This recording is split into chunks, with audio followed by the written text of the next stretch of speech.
Well, playing the Australians, but it was the Inglis who attacked India today. Yes, hello and welcome. You're watching Cricbuzz Live. I'm Gaurav Kapur, with me Parthiv Patel and Zaheer Khan.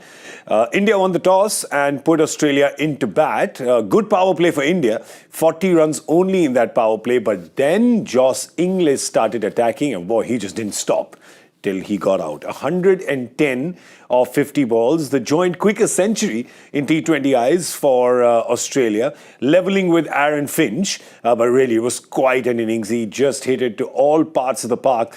Took a real liking for Prasidh Krishna in particular, also Ravi Bishnoi, and both of them ended up being expensive. A very good last over bowled by Mukesh Kumar, giving just 5 runs, making sure that Australia doesn't go too far away from 200 and ending with 208 for 3 here in Vizag. Parthiv, first of all, I think kudos to Josh Inglis, because I think today he has shown most Indian fans why he was perhaps picked ahead of Alex Carey in this World Cup. We didn't see this kind of hitting over there. He didn't get a chance. And when he did, he had to kind of play that calm innings in the semi-final. But today he's really shown his BBL form. I think he did, and you exactly rightly said that we saw something in semi-final as well. It was a turning wicket where he showed his defense capability. Yeah. Today, the way he played spinners was outstanding, especially to Ravi Bishnoi and Akshar Patel both.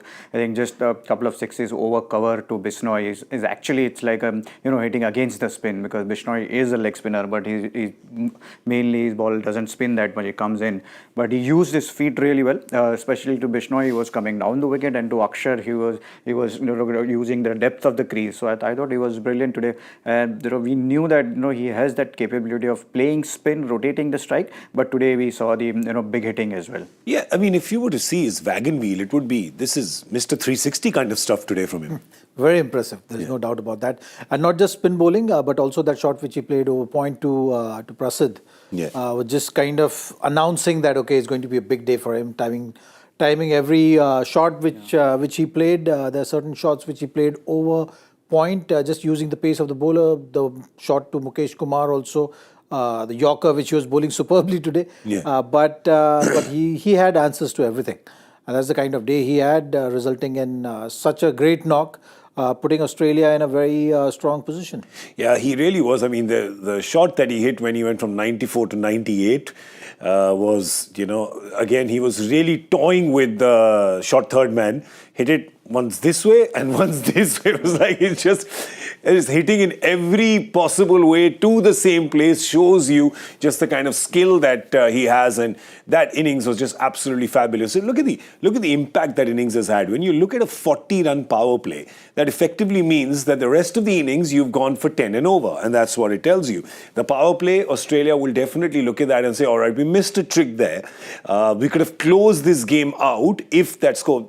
This doesn't look like a closing the game out kind of score, Parthiv. Yep. 208, not with that India batting lineup, but that's the only period of play that they will rue is that power play. Yeah, absolutely. I think that was the time when they were trying to play too many shots. I think we were discussing, but not getting that result. It was, in the car, which was making a lot of noise, but not covering the distance. Steve Smith was playing so many shots there, but probably trying to hit that hard.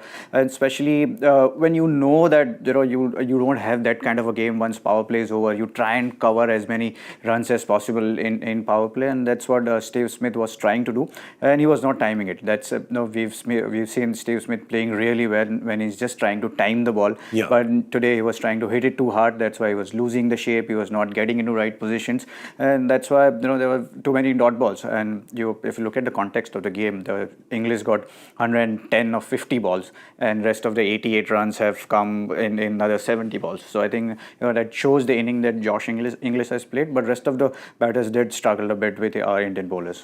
Yeah, there you go. I mean, you look at it, obviously, it's the Josh Inglis show today, right? He's got 110 out of 208. So it's just him all over this innings, and he's got it in 50 balls. At the same time, you see Steve Smith at 41 balls scoring a 52. And Zach, that's what I want to ask you. He's played 7 overs effectively out of 20 and scored 50 out of the 200, right? Now, when you're playing 7 overs, in modern day T20 cricket, and we don't know, irrespective of the result and irrespective of whether India gets it or not, you look at this and you go, maybe that's not the way that it should be done, especially when the other guy is going. I mean, I'm trying to disguise it and be polite about it, but effectively what I'm trying to say is that it's odd. It sticks out. Look, I'll say it's not bad. Okay. Still, when you look at it, if a batter is batting like that, right, and not really taking chances, Steve Smith was there looking to take chances. The shots were not coming off. It was not resulting in runs. But the intent was there, the approach was there. It was that kind of a day for him. He still ended up with 126 strike rate. When you're looking at the partnership collectively, you're still doing the job for the team. Now, when you look at the first 6 overs, I think they were trying too much. But that's the way Australians want to play. If you look at the innings progression which you're looking at, say first 6 overs, that's one block which is a very important block. You have 7 to 10. That was a very defining block for them, especially when you have a slow power play. So they recovered there nicely. But 11 to 15 was the most impressive block for them. They didn't lose wicket, but they batted at 13.6 runs per over. That says a lot. So even though you slowed down in the last block, you still have 200 plus runs. Now that's how you're going to bat collectively. So that's the approach which Australians are going to play T20 cricket with. That's one thing is very sure. They're not going to wait till the last 3 overs or 4 overs. They're looking to make that play way before the back end, which is going to come into play. If you have a great day, suppose whatever shots which Steve Smith was trying to play today, if he bats at say 140, 150 strike rate, suddenly you're going to see 225, 230, that kind of. And isn't psychologically, we always talk about this, right, Parthiv, that 205, 210 and 230 is not just a 20-run difference. Psychologically, it's a hill and a mountain. Yeah, it is. It is a big difference between not 20 runs, especially you don't have too many overs to play with, and especially the 208. You as a batting unit, you would say that we can still get it. So for 230, you still have to just play the one tempo. You just have to keep on going and keep making sure that the asking run rate doesn't go out of their hands. That's what usually teams try and do when you're on back foot, when you see that 15 overs, 170 for one or 160 for one. You try and tell your bowlers, let's stay in the game. Let's not just give away too many runs so that we just go out of the game. And that's what Indian bowlers did, and especially Mukesh, the way he bowled that last over. I think we often talk about the power play and the end overs. I thought India was brilliant in both parts, the power play and the end overs, and that is the reason why we are seeing a score of 208 and not 230 plus. Yeah, what Zach is saying that in the middle overs from over 7 to over 15, they were effective. By they he means Josh Inglis. Just he. He was the one who was the aggressor and has done that. 10.75 and 13.6 is all thanks to Josh Inglis getting 110 of 50s. This is exactly why I'm asking, is that does that then impact the score? And as Zach is saying that very politely, will you be that polite as well about that Steve Smith innings, Parthiv, as Zach is? No, I mean, the Zach has put it in a right way that he was trying. So there are days where you try and you don't get anything. And that's exactly what was happening with Steve Smith. We know the capability of Steve Smith. We know how good a player he is. It wasn't that he was just trying to block or just a one ball which he left. But he was chopping trees, He was today, also, got his axe out. Also, what tells you is how the discussions in that Australian camp is happening around batting. See, today it's Steve Smith and Josh Inglis. Tomorrow it might be Stoinis and someone else. So that's how the game goes. What they are effectively talking is that you have to be effective in the first 15 overs. And not look at the game of T20 like power play. Then 10 overs look to be 70, and then we will encash on the last 8 overs. Not approach. The clear-cut approach is basically any 2 batters batting for us is going to get us to 200. So keep going, right? Just keep going, because you have enough batters in just 20 overs. Today is Steve Smith and Josh Inglis. Tomorrow there might be 2 other guys. But what they're effectively saying, if 2 batters having a good day, we're going to see 200. If you have 200 on any kind of pitch, any situation, any conditions, you're going to be in the game. Yeah, of course. What did the Indian bowlers do? Let's have a quick look at that.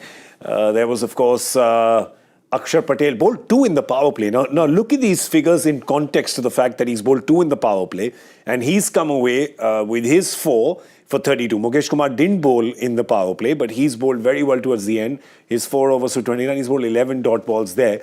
Prasidh, well, they really just took to him. So he got a half century. Bishnoi has not had a good day. Bishnoi has gone for 13.5 and he's been a bit butterfingers today, Parthiv. Yeah, but it's not his day today. Yeah. He's been really good in the field so far. We've seen him taking, flying catches and stuff. But today it wasn't his day. The figures are also showing that gave away 54 runs, couple of drop catches, 1 run-out chance. But that can happen to any player, right? You can any day. It can't be your day. Every day can't be your day. So he'll have to just forget about it. No, be exactly about same with Ravi Bishnoi. We've seen him, bowling so well. We've seen him taking good catches as well. But so yeah, he'll have to just forget this game and start fresh from the next game. The problem that we are all having right now is we've just had a month and a half of the World Cup where mid-game show used to be 30 minutes. Now in 10 minutes, we're going to try to pack in like 150 thoughts that we have in our head. And we're trying to go like Joss Inglis, but I think we're getting a little left behind. But real quick, I want to ask you boys, score good enough?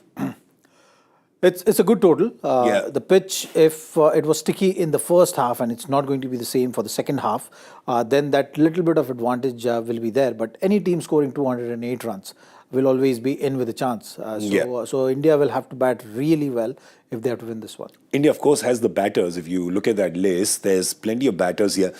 These batters, young, brave, Parthiv, used to getting 200 plus chases in the IPL, where most of them have played most of their cricket, as you see, their T20 cricket. They'd back themselves to get this total. You said young, brave, and I'll add fearless as well. That's kind of cricket we've seen from either Jaiswal or Ishan Kishan or Surya Kumar Yadav. Whether if it's there to hit first ball, they don't mind it. They'll step out and try and hit them out of the park. Just happened.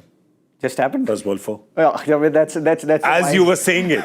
that's the mindset which they have, and that's how it should be. The demand of T20 cricket in this era is such that you have to keep on getting runs, and especially when you are trying to chase 209. Okay, quickly, boys. Advantage India, advantage Australia. It's going to be even game. Even game, yeah. Dew will play a factor in Vizag. Usually it does. 1 second. Well, didn't we have this discussion on Sunday as well? Dew. Isn't it the same thing? Deja vu. Trauma coming back. No. Blank. Power play score guess. Parthiv told me I should go for 200. I predicted run fest and then I stopped at 194. I was not brave and fearless. The India batters will be. So tell me, power play score. We'll start with you, PP. 62. 62. 53. Oh, yaar, फंसा दिया. बीच में आ जाता हूँ, but my instinct is saying it'll be more. I'm saying it'll be 68. Ooh. Big one. Let's go. Let's get this done. We'll see you at the end of the 10th over with the Cricbuzz Combox. And of course, after the game, we're going to have a longer discussion, maybe bring some of these points back as well. Right now, I would like to thank Parthiv Patel and Zaheer Khan. I'm Gaurav Kapur. You were watching Cricbuzz Live. Oh, it's a 6.